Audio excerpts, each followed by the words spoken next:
오늘 복음서는 신앙인이 세상에서 슬픔과 불행을 마주했을 때 어떻게 해야 하는지에 대해서 말씀해 주고 있습니다. 신앙인들이 세상에서 살면서 불행과 두려움 그리고 상실을 경험할 때 보이는 반응은 체념하고 포기하거나 아니면 참는 것 뿐입니다. 체념이 무엇입니까? 체념은 말 그대로 자기 스스로도 어찌할 수 없을 때 하게 되는 것이지요. 예를 들어서 어떤 상황이 벌어졌는데 그 상황을 내가 해결하고 정리할 수 있다면 체념할 필요가 없지요. 하지만 그 상황을 컨트롤할 수 없다면 어떻게 되겠습니까? 포기하거나 될 대로 되라는 식으로 체념하게 되겠지요. 이렇게 체념하면 그것으로 끝이냐? 그것은 아니죠. 상황은 변하지 않습니다. 체념하고 나면 꼭 뒤에 이어서 오는 감정이 있지 않습니까? 무엇입니까? 분노가 따라오지 않습니까? 예전에 유퀴즈라는 프로그램에 박준영이라는 변호사가 출연한 적이 있습니다. 변호사들이 다양한 사람을 변호를 하지만 이분은 아주 특이하게 아무런 소망도 없이 자포자기하면서 체념한, 그래서 옥살이를 수십 년간 하고 겨우 출소한 그런 사람들을 돕는 재심 변호사였습니다. 이분의 클라이언트들은 공통된 특징이 대부분 자포자기하고 있다라는 특징이 있다고 합니다. 그런 그들에게 이 박 변호사는 작은 소망을 가지고 재심 변호를 하면서 최근 국가의 잘못된 판결로 억울하게 수십 년간 옥살이를 한 사람들이 무죄로 방면되는 일들이 일어나기 시작했습니다. 정말 기적 같은 일이죠. 당신은 범죄자로 내몰리고 억울하다고 소리를 질러도 어느 누구도 들어주지 않았다고 합니다. 그들은 대부분 초기에 분노하며 억울해하다가도 결국은 자포자기해 버렸다고 합니다. 그들은 자기 힘으로 할 수 있는 것이 없기 때문에 그저 분노할 수밖에 없었습니다. 오늘 복음서에 있는 말씀을 잘 떠올려 보십시오. 너희 슬퍼하는 자들. 그러나 박 변호사는 이들을 위해서 재판정에서 재심 청구를 하고 그들을 도왔던 것입니다. 돈이 되겠습니까? 그래서 무슨 경제적인 이윤을 바라서 이분이 그런 일을 한다면 많은 사람들에게 그래 네 보상을 받았으니 그걸로 됐다라고 하겠지만 신문에 이분 사무실이 사진에 이렇게 나온 적이 있습니다. 정말 허름한 어느 건물 기퉁이에 간판 하나 걸어놓고 변호사 사무실이라고 그렇게 변호를 하고 있더군요. 하지만 그분은 내면이 가득한 사람이라 그런 어려운 사람들을 자기 생을 다해서 그들을 돕고 있는 것을 보게 되었습니다. 여러분, 이런 책이 있습니다. 혹 들어보셨는지 모르겠습니다. 욱하는 성질 죽이기라는 책 제목이 있습니다. 도널드 포터라는 그러한 심리학자가 쓴 체념, 분노에 관한 책입니다. 그 이야기를 이 사람은 여기에서 앞서서 말한 체념하는 이런 상태를 이렇게 정의합니다. 그런 거를 체념성 분노다. 체념은 하지만 여전히 분노가 담겨 있다라고 이야기를 하고 있습니다. 체념성 분노는 자기 의지와는 상관없이 통제력을 잃을 경우에 나타난다고 합니다. 특히 이런 현상은 독립심이 강한 사람에게 두드러지게 나타난다고 합니다. 즉 인생을 스스로 결정하고 개척해 나가려는 사람들에게 뚜렷하게 나타나는 현상인데 이런 사람들일수록 자기 인생이 남의 손에 의해서 좌지우지 끌려다니며 스스로 할 수 있는 것이 없다고 느끼게 되면 분노하게 된다고 합니다. 하지만 여러분, 어디 인생이 내 생각대로 사라지던가요? 아마 내 뜻대로 되는 때가 어떻게 안 되는 때가 더 많은 것이 인생 아니겠습니까? 모든 인생은 문제가 있고 내 스스로 어찌할 수 없는 상황 속에서 체념하며 살아가는 것을 우리는 너무 잘 알고 있습니다. 다만 그 정도의 차이가 있을 뿐입니다. 그러니 우리 인생은 우리도 어찌할 수 없는 조건들 그 속에서 그렇게 구속되어서 살아가고 있지는 않은가 생각하게 됩니다. 그럼 우리가 체념할 수밖에 없는 이 인생의 문제를 우리가 돌아보면 어떤 것이 있을까요? 어떤 것이 우리를 체념하게 할까요? 바로 대표적인 것이 바로 인생에서 다가오는 고통과 삶의 수명을 단축시키는 질병과 마지막으로 숙명처럼 우리가 안고 가야 하는 죽음이라는 체념 아니겠습니까? 그것을 키에르케고르는 죽음에 이르는 병이라고 얘기를 하지 않습니까? 이 시련은 누구도 비껴갈 수가 없습니다. 죽음은 우리 삶에서 빼놓을 수 없는 시련 중에 시련 아니겠습니까? 이것을 스스로 통제할 수 있는 사람은 이 세상에 그 누구도 없습니다. 그럼 숙명이니까 그저 받아들이고 찍소리 말고 살아야 합니까? 정녕 이 문제를 해결할 방법은 없는 것입니까?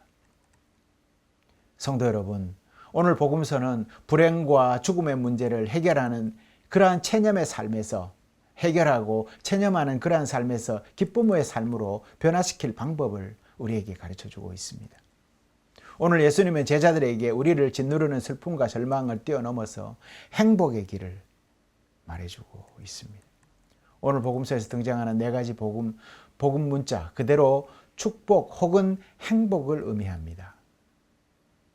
마태복음에서 이것을 팔복으로 설명하고 있죠. 하지만 오늘 우리가 읽은 누가복음은 네 가지 복과 네 가지 불행으로 이렇게 대비해서 기록하고 있는 것을 볼 수가 있습니다. 하버드 대학교에서 행복이라는 과목을 개설해서 강의를 하고 있습니다. 그 교수가 벤 사하르라는 교수인데 그분이 우리나라에 온 적이 있습니다. 그분이 TVN 채널에서 출연해서 우리에게 강연을 한 적이 있습니다. 그에 따르면 행복은 강력한 전염력을 지니고 있다라고 합니다.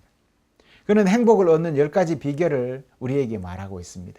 그 말에 신뢰가 가는 것은 일반적인 행복을 주장하는 이들과 달리 과학적 연구 결과로 행복을 이야기하고 있다는 것이죠. 그러니까 근거가 있다는 것이죠. 과학은 근거를 기초로 삼지 않습니까?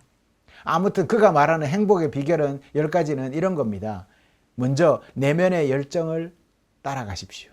내가 하기 싫은 거 억지로 하면 행복하지 않다라는 거죠.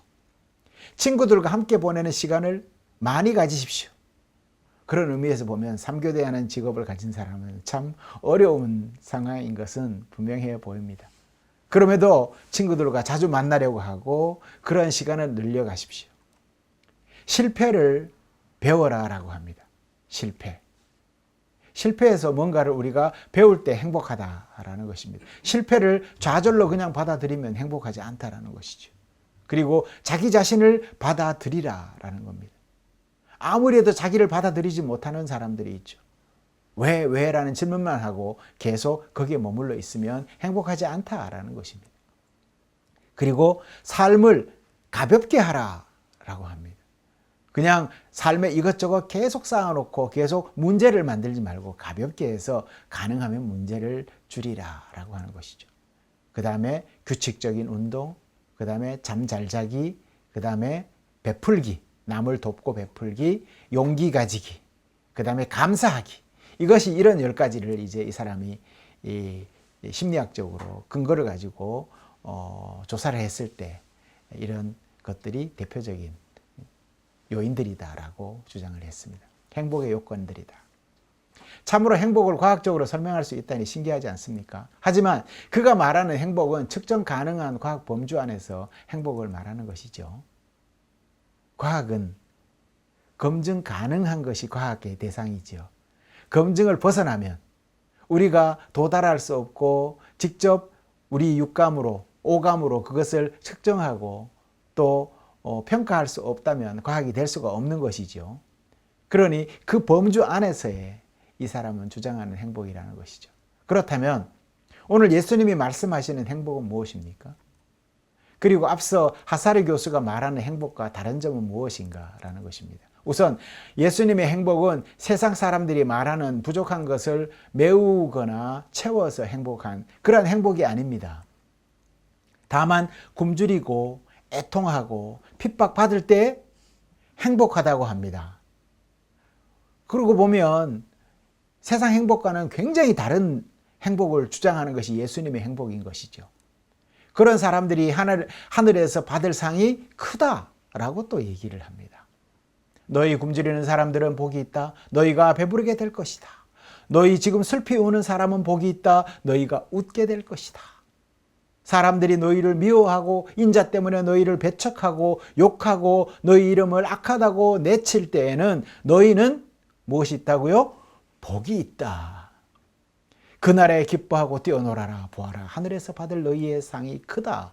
그들의 조상이 예언자들에게 이와 같이 행하였다. 아멘.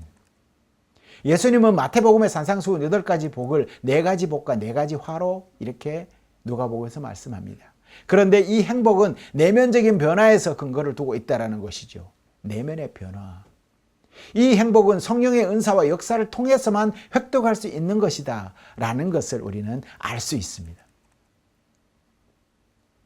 정리하면 예수님이 말씀하시는 행복은 성령의 변화를 통해서 획득할 수 있고 이것이 신앙인이 추구해야 될 행복이다 라는 말인 겁니다. 이 행복이 뿌리가 될 때라야 세상 삶 속에서 하나님을 바라보면서 행복하게 살아갈 수 있다 라고 예수님이 오늘 복음서에서 말씀합니다. 이처럼 참된 행복은 오직 하나님 안에서만 주어지는 것입니다. 오늘 복음서와 같은 세상, 즉 굶주림과 애통하며 핍박받는 세상 상황 속에서 과연 여러분은 행복을 찾을 수 있을까? 하나님 없이는 참된 영적 행복도 없다 했으니 만약 우리가 천국의 기쁨과 행복으로 가득 차기를 바란다면 먼저 각자의 마음속에서 하나님을 가로막고 있는 것을 걷어내야 할 것입니다. 여러분을 가로막고 있는 것은 무엇입니까? 육체적인 빈곤은 우리 속에 음식과 영양분을 공급하고 또 필요한 것을 공급해서 그것을 해소해 줄 수가 있죠. 다시 말하면 배고프면 밥을 먹으면 배가 불러지는 것입니다. 아무리 맛있는 것이 배가 부른 상태에서 더 먹으라고 한다고 해서 입에 들어가는 것이 아닙니다. 이러한 세상 배고픔에는 음식이든 명예든 지식이든 권력이든 이런 것들이 주로 해당됩니다. 세상은 이런 것을 충족시킴으로써 배고픔을 잊고 행복하다라고 말을 하지요. 하지만 세상 행복은 항상 어떻습니까? 한계가 있다라는 것이죠. 아무리 많은 재산이 있다 해도 부자가 3대를 못 간다라는 속담이 있지 않습니까? 곧 없어지고 말 것입니다. 그리고 권세 또한 일장춘몽과 같아서 10년을 버티는 권세가 없다라고 했지 않습니까? 화무 11홍이다. 아무리 이쁜 꽃도 열흘을 못 간다. 그러니 모든 세상 행복의 조건들은 언젠가는 뭐라고요? 없어질 것이다. 그와 반대로 영혼의 행복은 많이 가져서 행복한 것이 아니라 비워서 행복하다라고 예수님이 말합니다. 가지기보다가 오히려 지금 가진 것을 버리고 비움으로 행복해지는 것이 영혼의 행복이다라고 말하는 것입니다. 모든 것을 비우고 마지막에 나 자신까지도 비워내고 하나님으로 가득 채워지는 것이 영혼의 행복이다 라고 말하는 것이죠. 영혼의 행복에서 가진다면, 영혼의 행복을 가진다면 그 행복은 우리가 가져야 될 행복은 딱 한 가지, 바로 하나님만을 품는 것입니다. 우리가 찬양했지요. 하나님을 가진 자는 모든 것을 가졌으니. 그러니 영적 행복을 경험하고자 하는 이들이라면 가장 귀한 보화이신 누구를 품어야 돼요? 하나님을 품어야 한다라는 것입니다. 그렇게 신앙인들은 모든 것을 비우는 영적 빈곤 상태에 이르러야 거기에서 즐거움, 참된 행복을 맛볼 수가 있다라는 것입니다. 그 영적 빈곤 상태에 가장 귀한 하나님 한 분만을 모심으로 행복한 사람이 되어야 한다라는 것입니다. 이것을 우리는 영성에서 영적 갈망이라고 합니다. 목이 마르면 우리가 샘물을 찾지 않습니까? 우리가 영적으로 갈망을 하면 하나님을 더 찾고 더 사모하고 더 그곳에 머물려고 한다라는 말인 것이지.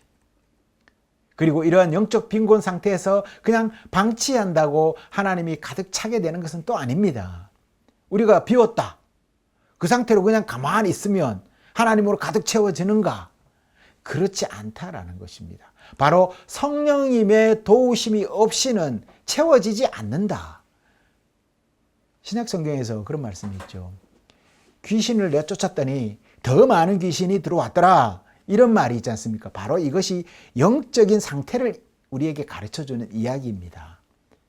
우리가 마음을 비우고 그래서 우리가 정말 방을 깨끗하게 청소를 했어요. 그 상태로 가만히 있는다고 해서 거기에 그냥 자동으로 채워지는 것이 아니다. 성령님께 의지하여야 그때서야 그 도우심으로 채울 수가 있다라는 것입니다. 그러니 게이트키퍼가 누구예요? 성령님이라는 것이죠. 성령님이 우리와 함께 하시어서 지속적으로 하나님과 동행합니다. 이런 경험을 한 이들이 이제 세상에서 슬픔과 애통과 죄책감에서 해방되는 것이지요. 그들은 하나님과 함께 평화하면서 행복을 맛보게 됩니다. 성도 여러분, 행복은 우리 삶의 궁극적인 목적입니다. 그래서 세상 살아가는 사람 치고 행복을 싫어하는 사람 어디 있습니까? 그래서 제가 목회하면서 가장 많이 사용하는 단어가 바로 평화와 행복입니다. 이것이 가장 중요하기 때문에 그렇습니다.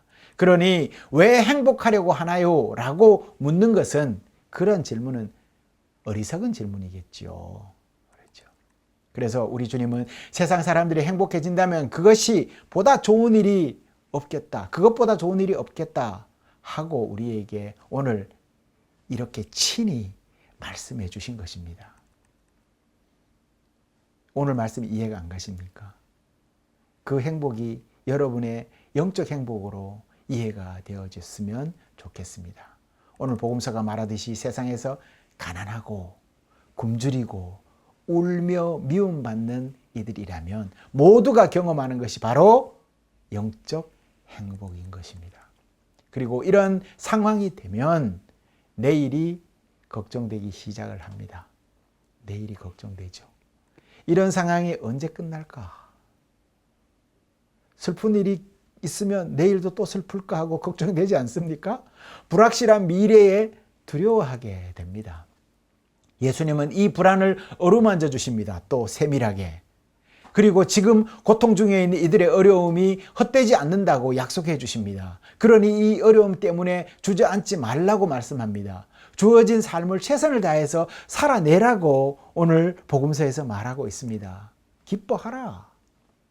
이런 위로를 받는 성도들이 되시면 좋겠습니다. 주님의 이 위로가 세상 수많은 불합리함 속에서도 좌절하지 않으며 힘내어 살아가는 모든 성도님들이 다 되시기를 소망합니다. 참된 행복은 어디에 있습니까? 주님께 있습니다. 기도하시겠습니다.